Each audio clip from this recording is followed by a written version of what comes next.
वज़ीर-ए-आज़म शहबाज शरीफ से बलूचिस्तान के तालिब इल्म इकरामुल्लाह की मुलाकात हुई। वज़ीर-ए-आज़म ने रावलपिंडी बोर्ड के इम्तिहानात में तीसरी पोजीशन हासिल करने पर इकरामुल्लाह को मुबारकबाद दी और गले लगाया। बलोच तालिब इल्म से गुफ्तगू में वज़ीर-ए-आज़म ने कहा कि उन्हें तालिब इल्म की कामयाबी पर बेहद खुशी और फ़ख्र है।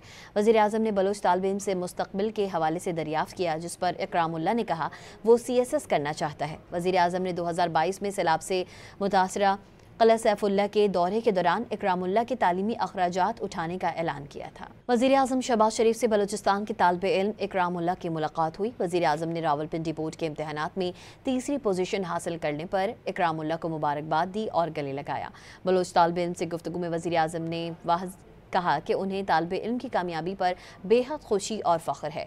वज़ीर-ए-आज़म ने बलोच तालिब इल्म से मुस्तक़बिल के हवाले से दरियाफ़्त किया, जिस पर इकरामुल्लाह ने कहा वो CSS करना चाहता है। वज़ीर-ए-आज़म ने 2022 में सैलाब से मुतासरा क़िला सैफुल्लाह के दौरे के दौरान इकरामुल्लाह के तालीमी अखराजात उठाने का ऐलान किया था।